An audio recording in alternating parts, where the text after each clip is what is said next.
In 3, 2, 1, welcome back. It's another episode of the Pondering Ponytail, which we might rename the Pondering Mustache. Exactly, very good.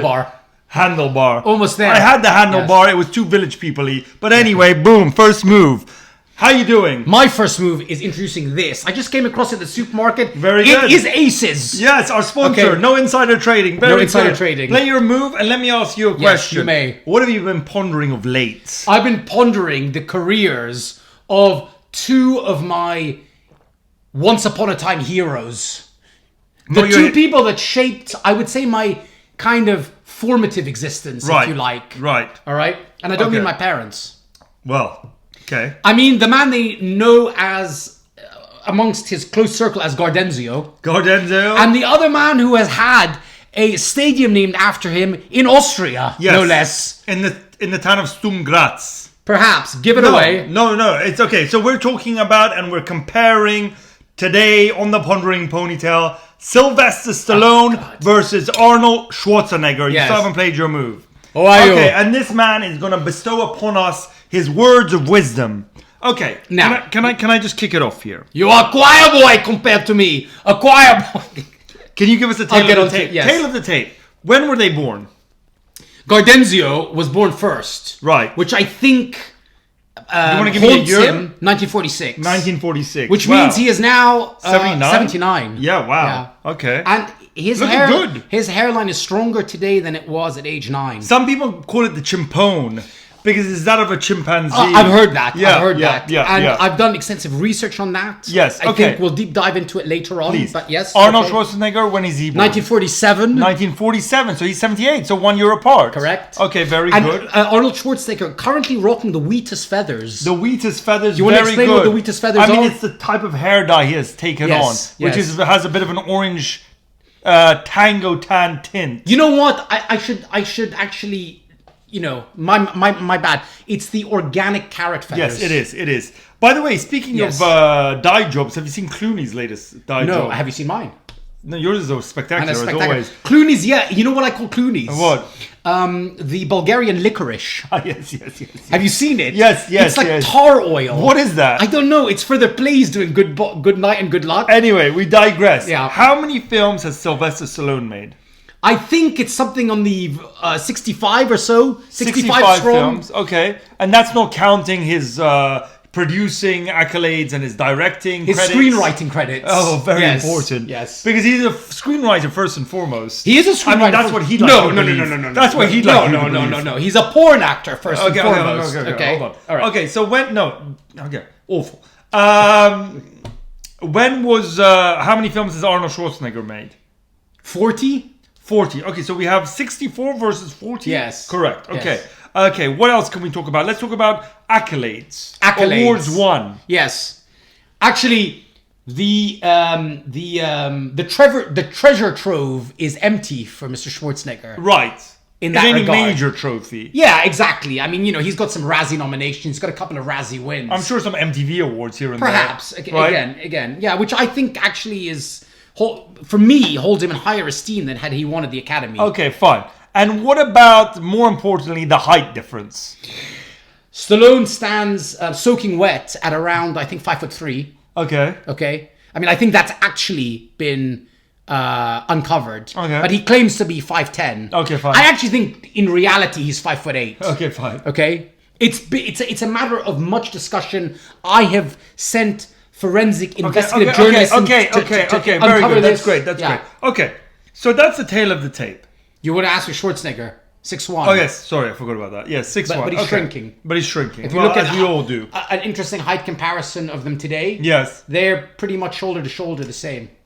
Incredible factoid. And I think there is some Masaltos and some Bertulli. The lift. Yeah, the lift. If you know this channel, you know about those. Please. Great brands. Yeah. Okay. And a shout out. How about you send us some freebies? Okay. Yes. God damn. Anyway. Yeah. All right. So listen. Let's get serious now for a second, shall we? Really? Okay. Let's get serious.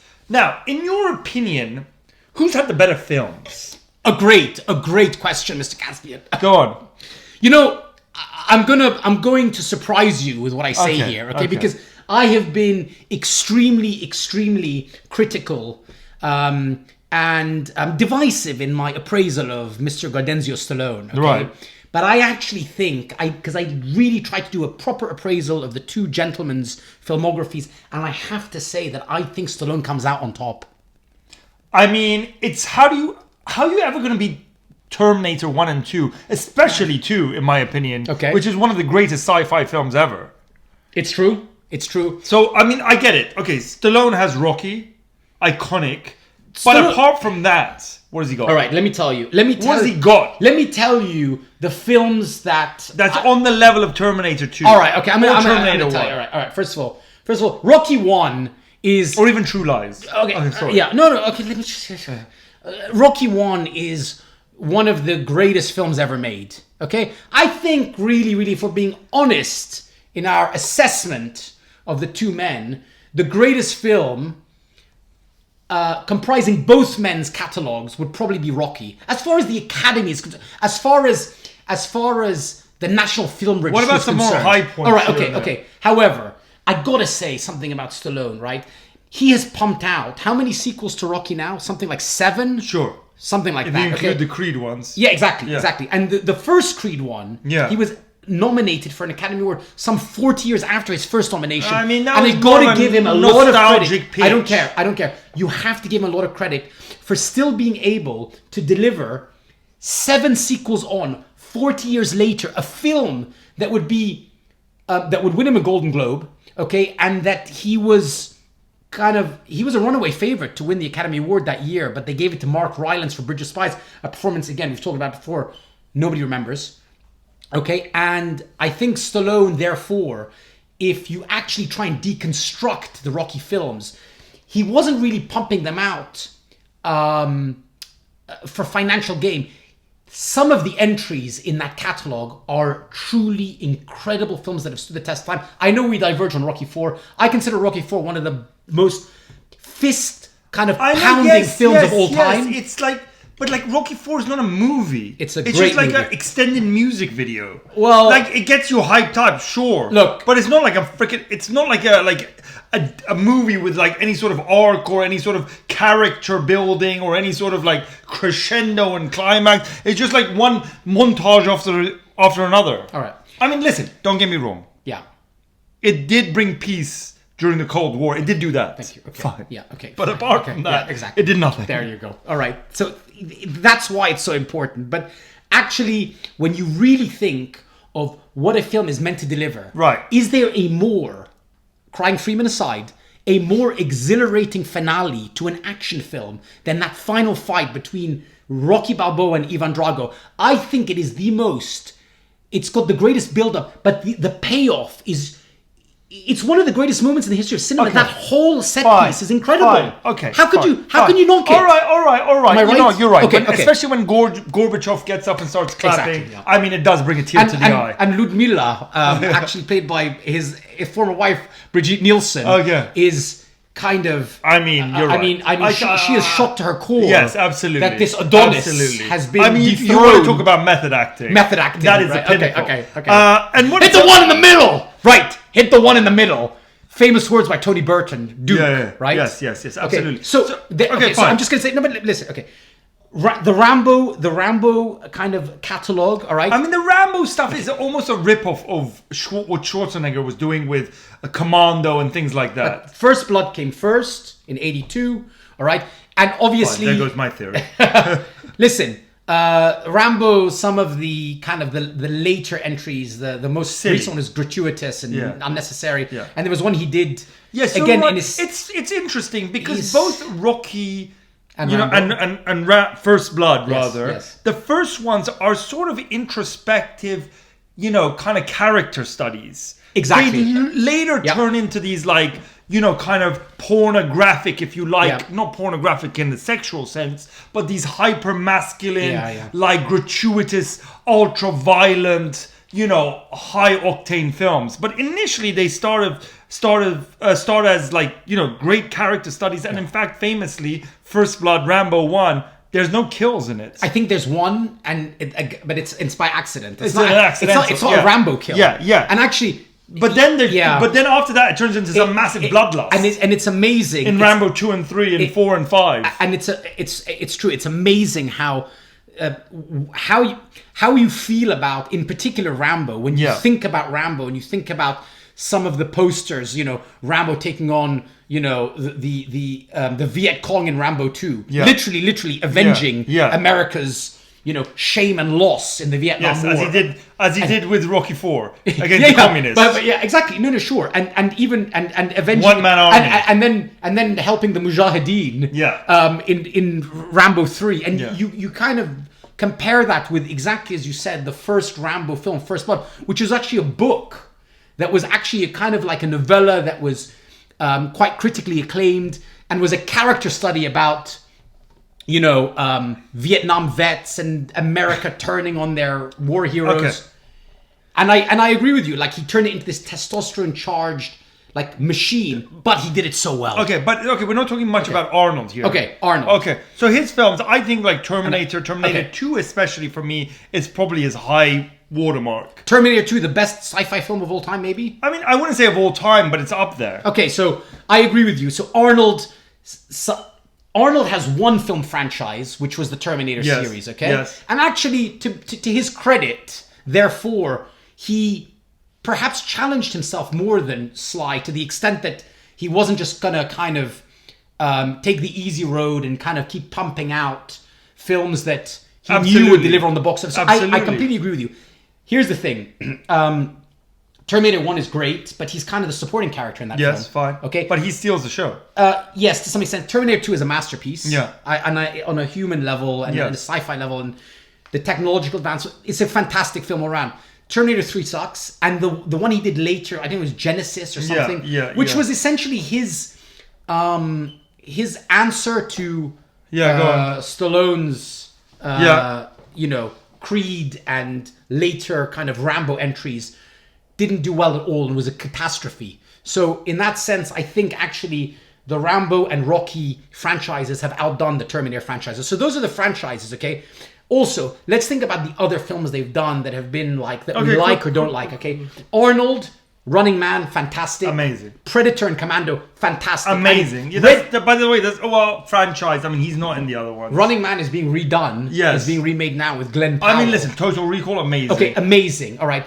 I think Arnold's films are better. So Arnold's films are better. I agree that, and I think... I mean, even his later ones, Mandy, great film. Yes, it's true. And his comedy's and amazing. The Last Stand. Okay, so, all right. Kindergarten Cop. And Twins. Junior.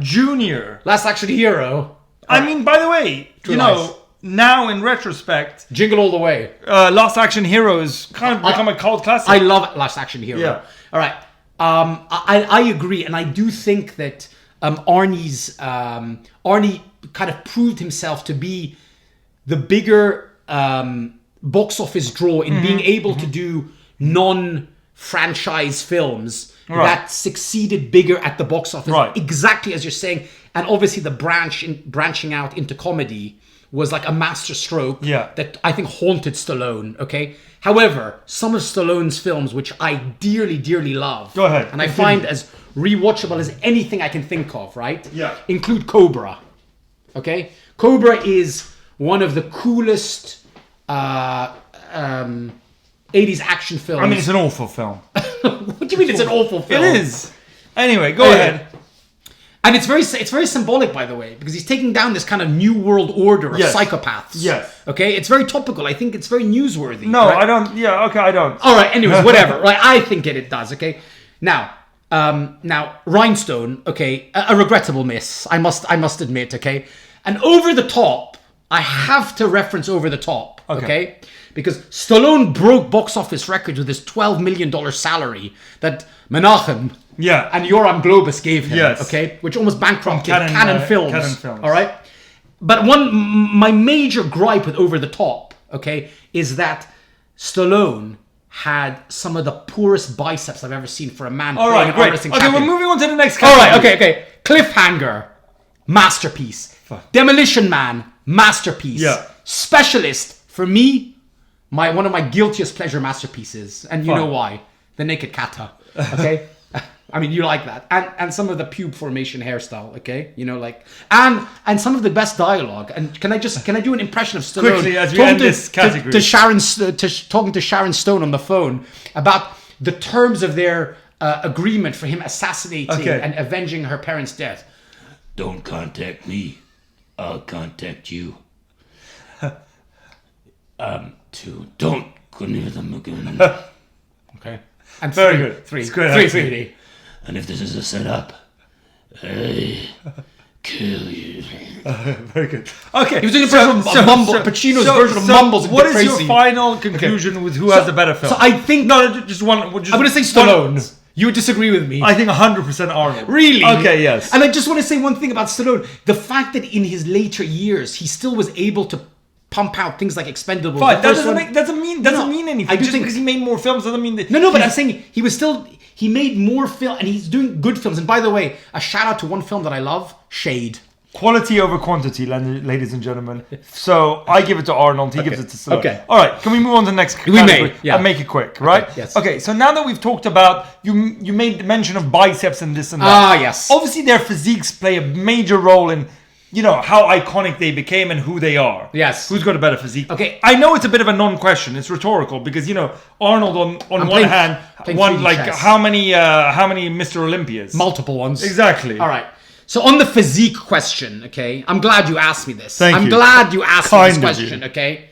There is no question that Arnold has the better physique, okay? This is not up for real debate. However, what I will say is that is perhaps seen through our prism, who value the bodybuilder kind of physique and who have trained as bodybuilders in our youth and in our present, sure, and will continue to do so in our future. If you mean going to the gym, I don't know if I ever trained as a bodybuilder. Yeah, I went to the gym. But we enjoyed heavy weightlifting. All right, we enjoyed Hawaiian tropping glistening in our arms, eyes oil. I beg you, just stick to the subject. So nobody wants to hear what about. What I will say is that Stallone could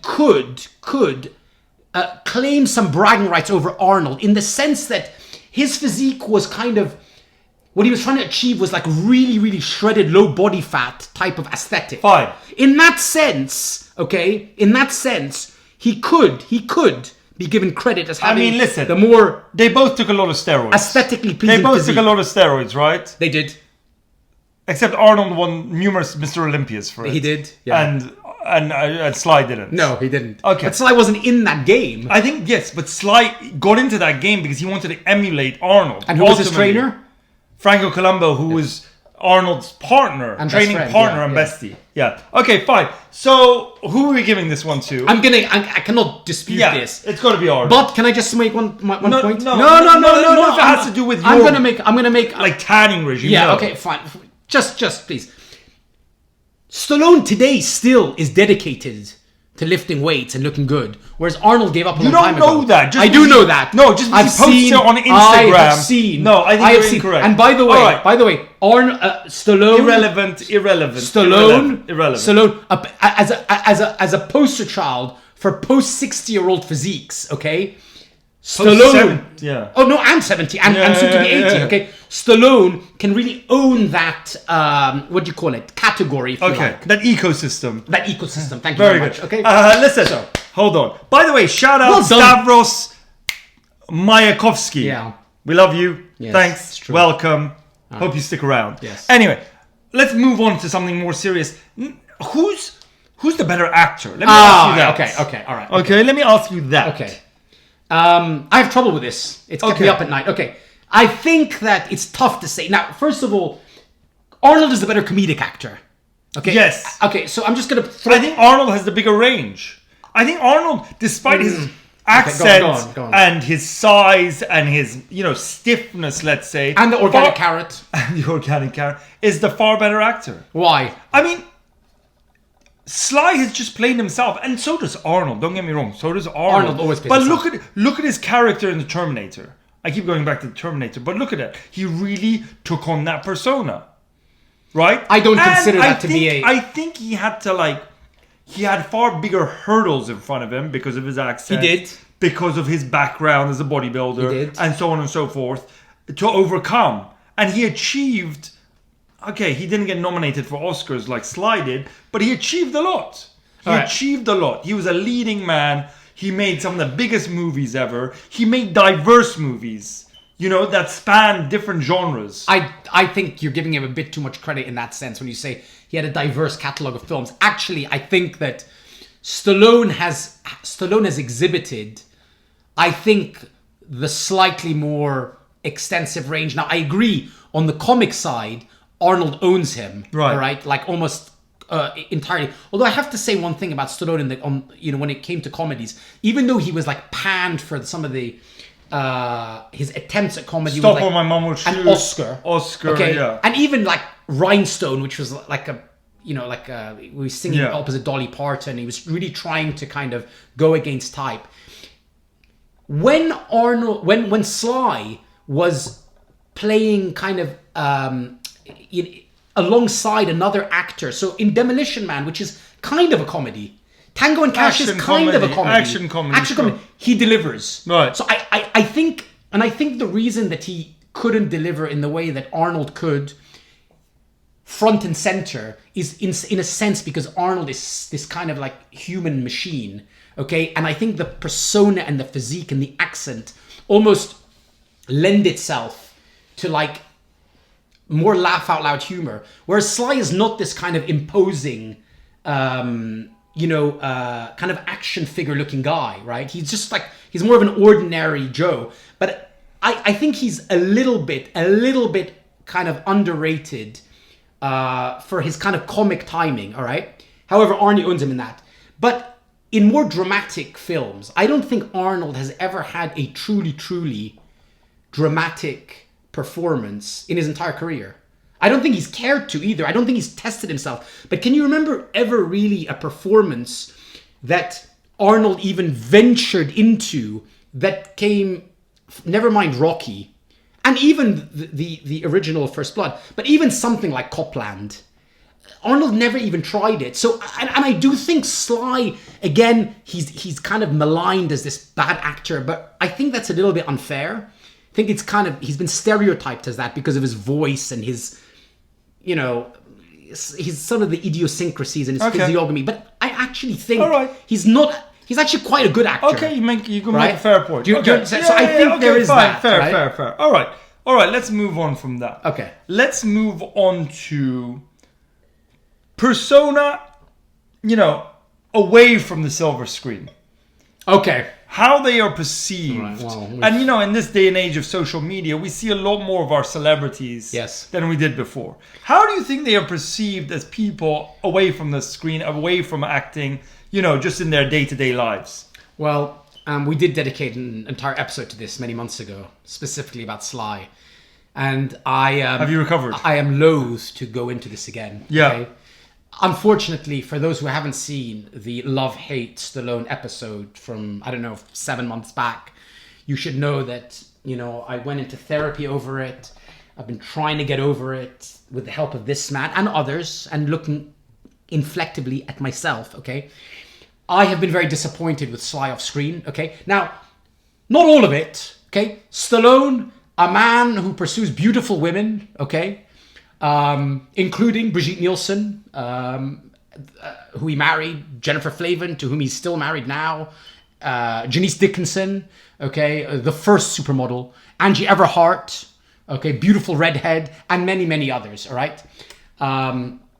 So there's that, okay? Stallone also, what's it called? A Beautiful Family now, okay? And I don't know if you've seen the show The Family Stallone, okay? A wonderful introspective into the life and times of the Stallone family, okay? And I particularly like the episode with him kind of very unnaturally buttering up to Mr. Pacino. Yeah. Where they're talking about hair dyeing, no doubt. Oh my goodness! Oh my god! You're talking about my hair! And I think Pacino didn't know where he was. Oh, is that a phone? Oh, let me take a photo. Okay. And my big gripe with Stallone is that for someone who's achieved everything and who was my hero growing up, he's so still fame hungry, which perturbs me, because I think you have done everything. You you are the embodiment of the American dream. So is Arnold, but he really is. He's done everything. You've achieved everything you possibly can, right? And you're still kind of looking for the kind of rub from probably, and I'm not saying this specific, but probably people like Bieber and Chalamet, you know? You don't need to do that, okay? Like, you're like a god, okay? And you don't need to do that. So I'm very put off by that, okay? Now, there are some things I give him credit for, okay? What, his tattoos post 50 years old? Okay. Well, okay, so I'm going to go into that, okay? No, please don't. Listen, okay. Like, great rocking of the power suits these days, okay? His attire, okay? And by the way, I'm going to tell you something. Stallone, the better dresser over time. There were some big missteps and faux pas with the white mink coat in the 80s, okay? Not a good look, okay? There are some tight jean looks. There are some bad tank top looks, okay? But I think as he aged, okay, and he kind of evolved out of that Versace era, and those silk shirts, and, you know, I think he did kind of start really owning that power suit, stogie style kind of look. This has got nothing to do with what I'm just saying, we talk about off-screen persona. Arnold, fashion. Arnold, married a Kennedy, okay, early on, okay, has been a kind of a married man throughout until that incredible kind of like reveal, something like 10 years ago when he fathered the child with his maid, okay, and also beautiful family, by the way. And Patrick Schwarzenegger, his son, acting now as well. Yeah, in The White Lotus, right? And I'm a massive fan, actually, of Schwarzenegger's fan. And his daughter is married to Chris Pratt. Right. And I really actually like Arnold's social media activity. He's really very natural self-deprecator. And I love the fact that he's basically like rearing all these animals. He's got basically a zoo in his house, right? Well, I think a lot of what the problem with Sly is... Tell me. Is his insecurity because of the rivalry between, you know, him and Arnold. Arnold, yes. Sorry. And because of that, he's always trying to, like, live up to what Arnold has achieved. Because Arnold, if we look at it, every era, whether it's in, you know, sports, he chose a sport. Yeah. He was the top in his game. Yep. He became an actor. He was the top of his game in acting. Yeah. Then he went into politics and became the governor. Yeah. I mean, for him, that's as high as he could really go. It's true. I mean, there was only the president, and he can't become the president, right?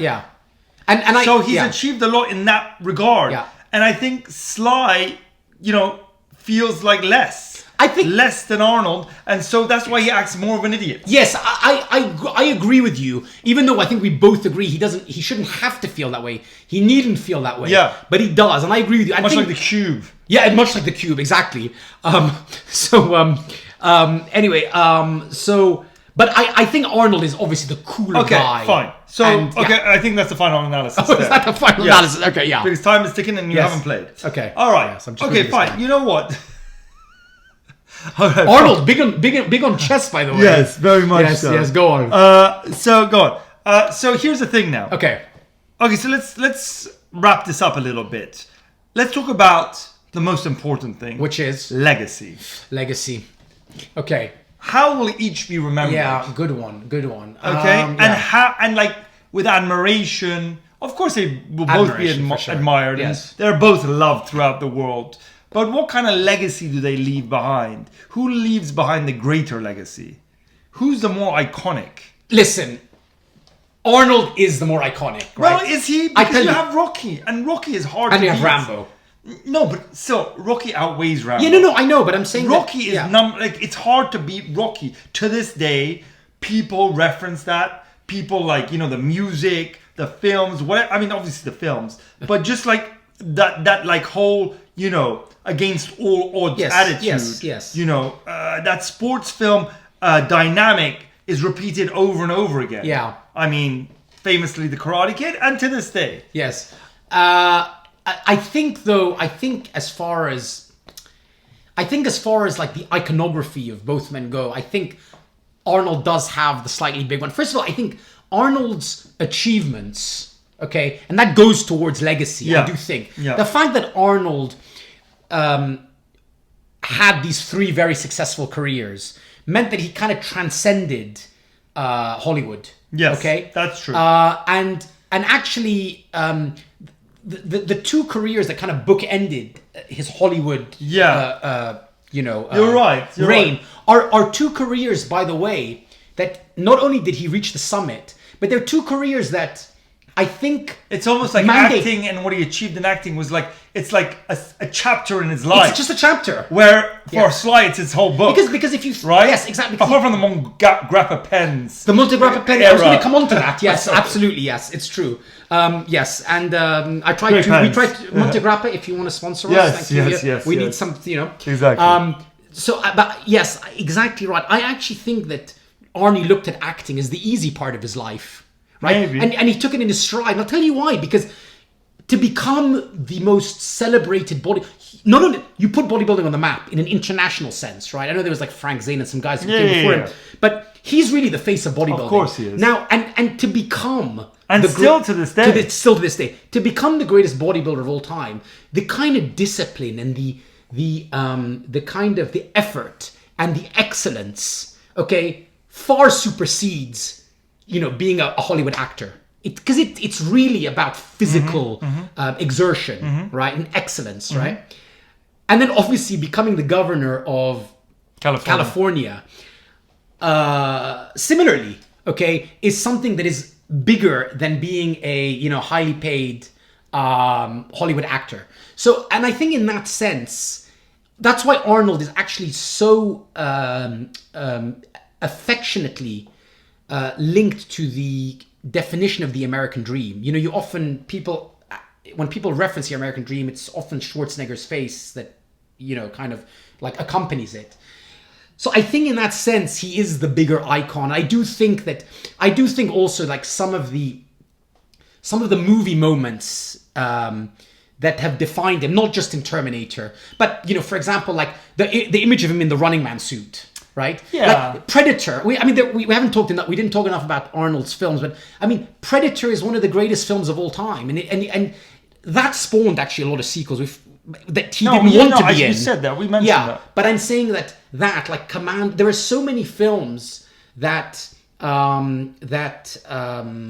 like I think kind of like immortalized him. Now Sly there's Rocky and there's Rambo, and it's just a film career. And despite forays into other things, and I know you've forgotten about to mention this, but your favorite show, Once Upon a Time, The Contender. Oh yeah, that's true. Do you remember that? I used to love The Contender. Who was he? Who was the boxer? He was. Was it Sugar Ray Leonard? Sugar Ray Leonard, yeah. Which was one of the first reality TV. Sporting. Yeah. And I remember you loved that. Yes. And don't forget In-Stone supplements and Sly Water. I don't know. Like these are attempts to branch out into nutrition and food and drink. So what's the final conclusion here? So I think it's a close call. And we love them both. We love them both. It's hard. And you it's know like what? Choosing between. Sly, as I speak more about you, I'm starting just to love you again. And by the way, some recent footage of him in Tulsa King. Have you seen the double-breasted pinstripe? I saw it. Very good with the stogie. Yes, okay, very good. Yes. Also, one thing, the Himalayan ash-cloud hair suits him a lot better. Something I would advise Arnie to do, and I know he doesn't care that much. And I watched his documentary recently where he was talking about getting older and like he thought about he referenced something that he saw like a kind of like something on his ribs, and he thought it was a little bit of fat, and he's like, should I kind of like surgically remove it? He's like, what the hell do I care? I think Arnie is more secure in that sense. He's done it all. He doesn't really care. Sly, driven probably more by insecurity, but you know what I say? Like, if it has kind of pushed him to succeed and to stay on top of the mountain, good for you. Good. Whatever makes you feel happy, Sly. Yes. Okay? He loves you again. I love you again. Your number one fan is back. And I just like to quote something, another line that I was on my mind this whole time. All right. The final... Quickly, checkmate. Oh, thank you. Yeah. Okay, you beat me. The final line of Cliffhanger. Okay, when John Lithgow, before John Lithgow, okay, who's got great British accent, yes, he's like, stay off the radio, you stupid. I'm not allowed to swear, by the way, you told me, but they're tussling on this kind of like on the mountain top, okay, yes. With oh my god, I'm getting up. No, listen, and then he's about to kick him off, and he's like, keep your arms and leg in the vehicle at all times. Descends. Helicopter crashes to the bottom of Bitker ladder. It collapses, and then he's just hanging out with one hand. Yes, very good. Great scene. Okay. And by the way, good arms in that, by the way. Thank God for good arms in Cliffhanger. Very good.